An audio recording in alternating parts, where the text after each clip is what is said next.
Assalamualaikum warahmatullahi wabarakatuh.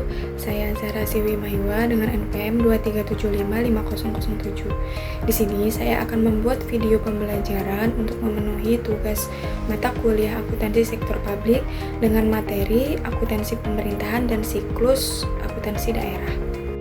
Pengertian dari akuntansi pemerintahan yaitu kegiatan pencatatan, pengelolaan, dan pelaporan transaksi keuangan entitas pemerintahan untuk menyediakan informasi yang akurat dan transparan atas penggunaan dana publik guna pengambilan keputusan ekonomi oleh pihak yang berkepentingan untuk memastikan akuntabilitas pengelolaan keuangan negara. Akuntansi ini mencakup semua aspek keuangan negara, mulai dari penganggaran hingga pelaksanaan dan pelaporan, dengan tujuan utama yaitu untuk memenuhi kebutuhan pertanggungjawaban dan tata kelola yang baik. Latar belakang reformasi akuntansi pemerintahan. Pada tahun 2003, sistem akuntansi masih menggunakan sistem tradisional, yaitu kas dan single entry. Nah, pada tahun 2003 sampai 2004 lahirlah Undang-Undang Keuangan Negara dan Undang-Undang Perbendaharaan Negara. Pada tahun 2005 sampai sekarang itu menggunakan basis akrual dan double entry sesuai dengan Peraturan Pemerintah Nomor 71 Tahun 2010. Perubahan ini dilakukan agar laporan keuangan pemerintah dapat lebih transparan, akuntabel, dan sesuai dengan standar internasional. SAP adalah prinsip-prinsip akuntansi yang digunakan dalam penyusunan dan penyajian laporan keuangan pemerintah. Berdasarkan Peraturan Pemerintah Nomor 71 Tahun 2010, SAP terdiri dari lampiran 1 berbasis akrual, lampiran 2 berbasis kas menuju akrual, lampiran 3 yaitu proses penyusunan SAP. Dengan adanya SAP, laporan keuangan pemerintah memiliki pedoman baku, sehingga dapat dibandingkan antara periode sebelumnya atau antar entitas. Laporan keuangan pemerintah daerah menyediakan informasi yang relevan oleh pemerintah daerah dalam satu periode tertentu.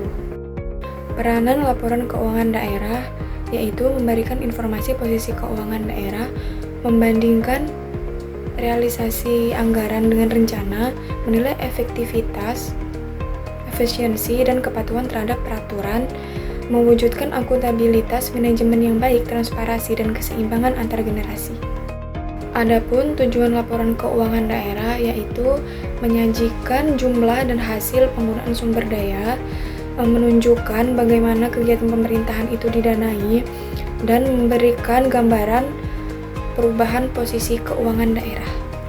Pengguna laporan keuangan daerah yaitu ada masyarakat, pemerintah daerah maupun pusat, DPR, lembaga pengawas, lembaga pemeriksa, pemberi pinjaman, investor, donatur, dan lain sebagainya.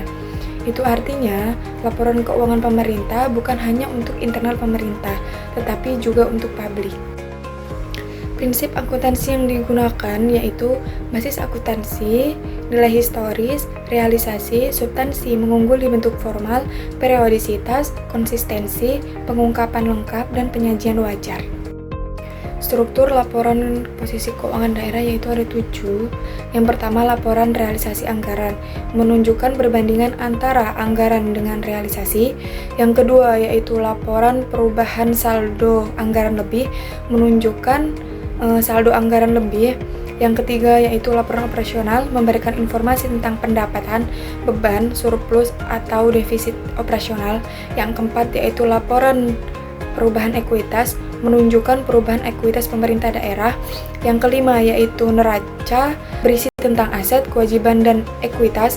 Yang keenam, yaitu laporan perubahan arus kas, yang menunjukkan aliran masuk atau keluarnya kas. Yang terakhir yaitu catatan atas laporan keuangan yang memberikan penjelasan rinci atas laporan utama. Ketujuh laporan keuangan ini saling terkait, maka dari itu harus disusun secara sistematis agar dapat menunjukkan gambaran laporan keuangan daerah secara rinci dan lengkap. Kesimpulannya, laporan keuangan daerah adalah instrumen penting dalam pengelolaan keuangan publik. Dengan SAP berbasis akrual, pemerintah dapat mewujudkan tata kelola yang lebih transparan, akuntabel, dan sesuai dengan standar internasional. Demikian presentasi dari saya akhiri. Wassalamualaikum warahmatullahi wabarakatuh.